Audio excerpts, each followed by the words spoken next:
అంటే 12 మంది వెళ్ళారండి అక్కడికి. ఇద్దరేమో మంచిగా ఉందని చెప్పారు, 10 మంది ఏమో చెడ్డదని చెప్తున్నారు. ఎవరికి? ఇశ్రాయేలు ప్రజలకి. మీకు ఎలా ఉంటుంది? భయం వేసేది కదా.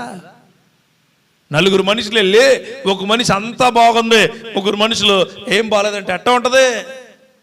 అయినా సరే ఇతరులు భయాన్ని వ్యాపింప చేస్తూ ఉండగా ఈ కాలేబు విశ్వాసం కొరకు మాట్లాడాడు. మన జీవితాల్లో అదే జరగాల. ఇబ్బందికరమైన క్షణాలు, ఇబ్బందికరమైన మనుషులు, ఇతరితర భయాలు నీకు సృష్టించినప్పుడు ఆ దేవుడు మనతో ఉన్నాడు అనే విశ్వాసము మనల్ని అద్భుతమైన ప్రభావాల వైపు నడిపిస్తుంది. అది కాలేబు చేసి ఉన్నాడు. నా సహోదరి సహోదరుడా, చుట్టూ ఉన్న వాళ్ళు అనొచ్చు, నీ ఆరోగ్యం బాగలేదు, నీ కుటుంబం బాగలేదు, నీ క్రియలు బాగలేదు, చుట్టూ ఉన్న పరిస్థితులు బాగలేదు. నీకుండాల లోపల ఏమని?